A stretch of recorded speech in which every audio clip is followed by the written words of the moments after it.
Hello, welcome back to Otter Pop Culture. Today we're going over the fourth album by Brisbane-based group called the Giants and their album called Love Signs.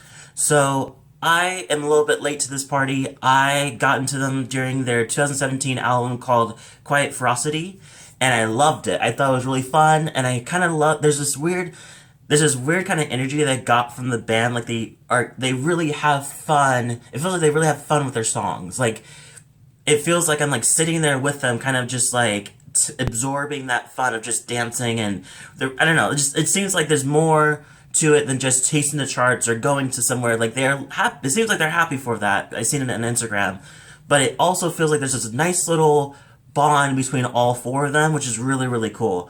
And it feels like it makes the album sound really fun.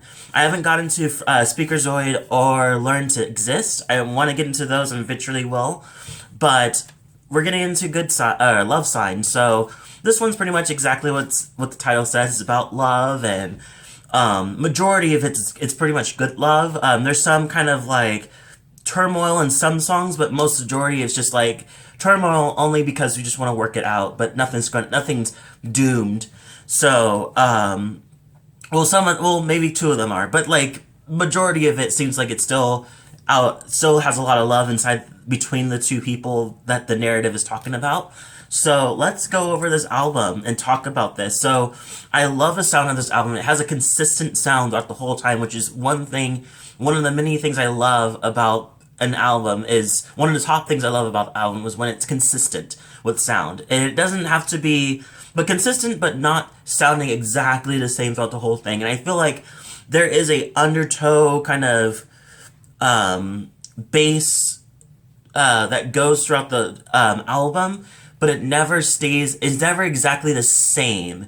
It mingles right with every song, kind of mingles right with each other, but it doesn't. It's more kind of like a DJ mix into songs, like where they blend nicely, but they're not the same.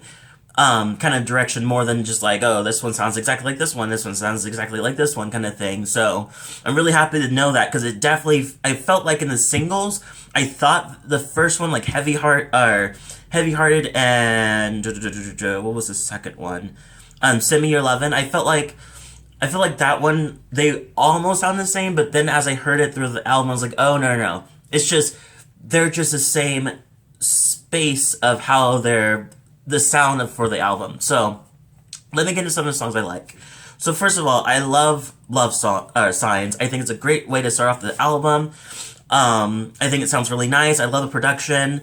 I love Treat You Right. I love that one. It also sounds very playful, and with the kind of like talk and response kind of thing from like a female going to the male. It's just like, you're gonna treat me right kind of thing. I think it's kind of fun. Semi Your Lovin' was the second single to this album, and I listened to it a lot. I really like the song. I love this, like, I love the fact that this song, it kind of feels like they let the music ride, you know? I love the fact that there's a dance break in the middle of it, kind of like instrumental, but it fits so perfectly, because it makes me wonder if they thought, like, oh, this beat and this production and this kind of feel of this song is so good that we need to let it ride for a bit. And I love the fact that they did that. Heartless is a one I really, really like. I like the sound of it. I think that this song is about not being ready for love yet. But it's really, really nice. I love it. There's not really much I can really say, because it's kind of, the top is a pretty surface. Like it's not in a bad way. It's just more of a space where it's just like, there's nothing to decode, which is a relief for me, especially with a 10 track album. It's nice to not have to decode everything. So I really love Heartless. Heavy Hearted is one that I didn't really care. I liked it first, and then for some reason I kind of moved away from it. But now coming back into the album, listening to it again, I like it again. So, yeah. Here I Come has a very interesting kind of production, but as it goes, it kind of grows on me over time, because I think they add a little bit more a little bit later on. my favorite song off this album has to be Something Got Between Us, or Something Got Between Us. I just love it. I just love the sound. The production feels like it's combined. It feels like it continues what Here I Come has, but it feels like a disco version of it. Like if Here I Come had a disco remix or something like that. But it doesn't sound the same at the same time. But it just, I love it. I love the way that the production goes. I love his singing. I love it's just really nice. And Monstertruck is the one I really like too. It's a really good song. It's really silly. I love the idea of just like talking about a monster truck and like getting to her monster truck of all, like, I don't know. I don't really know what that means or anything, but it doesn't make any sense at all, but at the same time it feels like it's meant to be kind of silly, and I like that. I love when bands, especially bands that don't take themselves too seriously, so they have space to have fun with their songs, and kind of just pull things like Charge My Phone. Literally was just like, I want to get to know you, but my phone's dead, so I'm gonna charge that, and then I'll get back to you.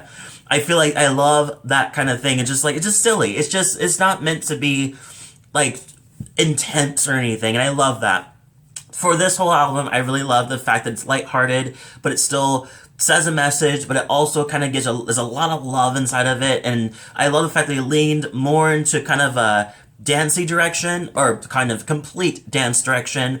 Still give you a little bit of the rock kind of piece, but it sounds so good. I'm so happy that it's 10 tracks too, so it's short and sweet and to the point. It's really good. And when it happens, when you have a good album that's like 10 tracks and it goes through really well, it's literally just makes it so much easier. And I feel like for me, it makes like the album even better. Even I want more, but I don't want more because I want it to just contain these things of the songs I like. Anyway, I really like it. I think it's really fun. I give it a 9 out of 10. Leave a comment below, tell me what you thought. If you know this band, and if you have a direction of where I should start with Learning to Exist or Speakerzoid, if one of them sounds better than the other, or should I start from one, go the other way, whatever, let me know. Also, let me know if there's any songs that I need to keep a lookout for with those two albums, so I'm definitely getting into them. Also, if you like this video, hit the like button, subscribe button, notification bell too, so you can get more of my videos. Thank you so much for watching, and I'll see you all in the next video.